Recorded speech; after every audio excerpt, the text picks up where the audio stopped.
Il y a des choses qui paraissent des choses anecdotiques et qui ne le sont pas. Regardez, lors du premier confinement, qui ont été corrigées maintenant. Lors du premier confinement, par exemple, fermer les parcs, fermer les lieux de culture, enfermer les gens chez eux, a facilité, on le sait aujourd'hui, la propagation du virus. Aujourd'hui, au contraire, on dit aux gens, faites du sport, sortez, prenez l'air, etc., ouvrez les fenêtres.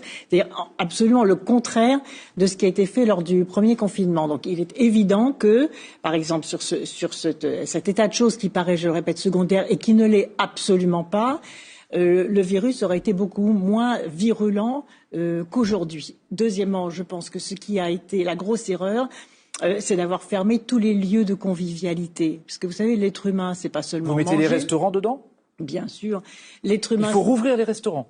Bien, sous certaines conditions. Mais vous savez que nous sommes le seul pays à ne pas donner une dimension locale aux décisions qui sont prises. En Italie, où le virus est quand même très virulent, les décisions d'ouverture des lieux de convivialité sont prises à une dimension régionale. En Toscane, les restaurants sont ouverts sous certaines conditions. Dans d'autres régions, ils sont totalement fermés. Mais vous n'allez pas me dire... D'ailleurs, là, on a rouvert les restaurants. Mais c'est une France à deux vitesses aussi. Pardon ? C'est une France à deux vitesses à laquelle on aboutirait. C'est un peu le risque, vous avez raison. Mais tout part dans l'explication.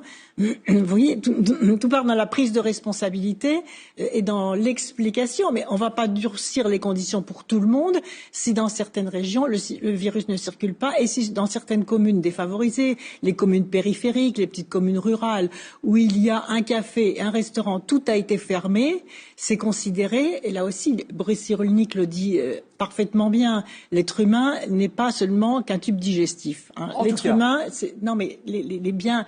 Et puisque vous m'interrogiez sur les erreurs, je crois aussi qu'il y a des erreurs sur la densité spirituelle de l'être humain. C'est-à-dire, le gouvernement considérait que l'être humain était uniquement là pour manger et pour se... Non,